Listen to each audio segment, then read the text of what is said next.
पांडुरंग शिंदे. मी इयत्ता 8वी या वर्गात शिकत आहे. माझ्या गोष्टीचे नाव आहे आईचे प्रेम. एका गावात एक राणी नावाची 5 वर्षाची मुलगी राहत होती. राणीला फिरायला फार आवडायचे, म्हणून घरातील सगळे व्यक्ती राणीला फिरायला न्यायचे. एका दिवशी राणी आणि घरातील सगळे व्यक्ती फिरायला गेले होते. वर्ग आणि माझे बालमित्र आणि मैत्रिणी, मी आज तुमच्या समोर एक गोष्ट सांगणार आहे. माझ्या गोष्टीचे नाव आहे खाने की कीमत. बीरपुर नांगे गांव में रमेश अपनी बेटी मीना के साथ रहता था. वो बहुत गरीब थे. जैसे तैसे उनका गुजारा चल रहा था. रमेश मोची का काम कर जैसे तैसे गुजारा कर रहा था. एक दिन बहुत बारिश हो रही थी. रमेश अपने घर लौटने के लिए आ रहा था, तभी उसका पैर फिसला और वो नीचे गिर गया, जिस वजह से उसका पैर टूट गया. किसी तरह वो घर आया. उसने अपनी बेटी साधू. एका गावी रामू नावाचा शेतकरी राहत होता. त्याचं एक स्वप्न होतं की त्याच्या शेतात एक दिवस सोनं उगवावं. तो एका दिवशी शेतात मेहनत करत होता, तेव्हा त्याच्या शेतात साधू आले व म्हणाले, तुझं स्वप्न पूर्ण होईल, पण मेहनत करावी लागेल. रामूने कष्ट करायला सुरुवात केली. हळूहळू त्याचं शेत फुलू लागलं. त्याच्या शेतात खूप धान्य झालं. माझे नाव दुर्गा अनंतोळे. मी इयत्ता 8वीत शिकत आहे. माझ्या गोष्टीचे नाव आहे कष्टाचे फळ. एका गावात एक शेतकरी आणि माझ्या मित्रमैत्रिणी. माझे नाव धनश्री आकले. माझ्या गोष्टीचे नाव आहे तोकडे विचार. एकदा एका ठिकाणाहून दोघी प्रवासी प्रवास करीत असताना त्यांना खूप ऊन लागत होते. तेव्हा त्यांना रस्त्याच्या कडेला एक झाड दिसले व ते दोघी प्रवासी त्या झाडाखाली असे.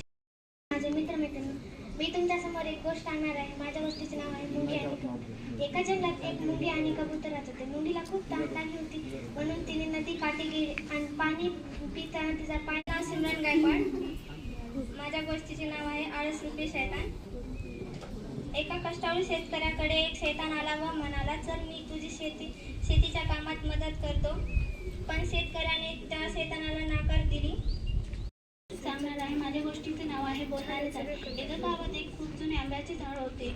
लोक म्हणत होते की ते झाड बोलते, पण त्यावर कोणी विश्वास ठेवत नव्हते. एके दिवशी चिंटू नावाचा मुलगा त्या झाडाखाली बसला. अचानक झाड म्हणाले, बाळा, लोकांनी माझी काळजी करायची खूप आवड होती, पण तिचं मन नेहमी असमाधानी असायचं. तिला वाटायचं की नेहमी सगळ्या पक्ष्यांपेक्षा तीच आयुष्य चांगलं नाही. एकदा ती मोराला भेटली. मोराला म्हणाली, एक छोटासा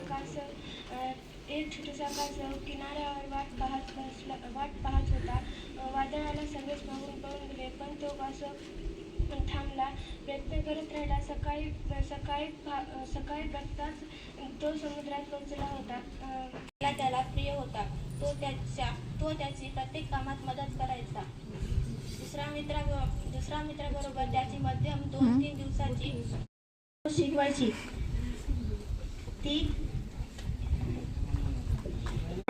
एकदा एका कावळ्याला तहान लागली होती. तो इकडे तिकडे भटकत होता. त्याला पाणी कुठेही मिळालं नाही. मग त्याला एका गडाजवळ एक मडकं दिसले. त्या मडक्याजवळ त्याने गेले. त्या मडक्यात थोडे पाणी होते. त्या दिवशी घरात काहीच खायला नव्हतं.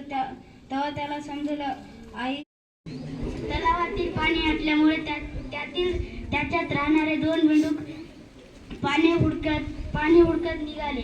तेवढ्यात त्यांना एक विहीर दिसली.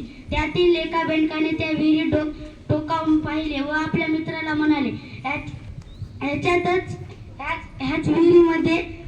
मैत्रिणी, मी तुमच्या समोर एक गोष्ट सांगणार आहे. माझ्या गोष्टीचे नाव आहे खरगोश और कछुआ.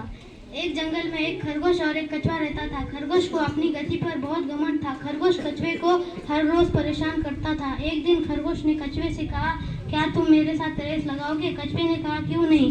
खरगोश ने कहा. विद्यार्थ्याने परीक्षेच्या आधी अभ्यास करायचे विचार केले, पण तो सतत वेळ वाया घालत होता. परीक्षेच्या दिवशी तो घाबरला, कारण त्याला काहीच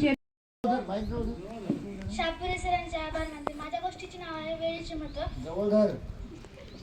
एकदा एका विद्यार्थ्याने अभ्यास करायचा विचार केला, पण तो सतत वेळ वाया घालत होता. परीक्षेच्या दिवशी त्याला काहीच येत नव्हतं.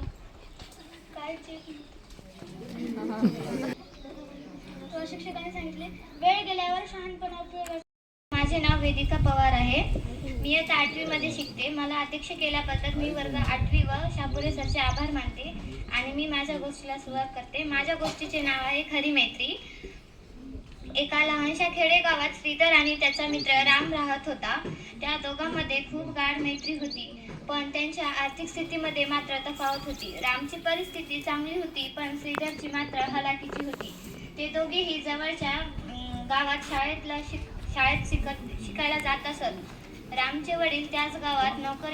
वेगवेगळ्या पुस्तकांचा वापर करून त्यांनी या ठिकाणी आपली कथा प्रकट केली.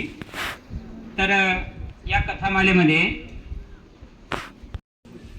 तिसरा शिंदे कावेरी आहे. कोण? रोडेचे अध्यक्ष यांना अशी विनंती करतो की त्यांनी द्वितीय क्रमांकाचं पारितोषिक द्यावं. रोडे.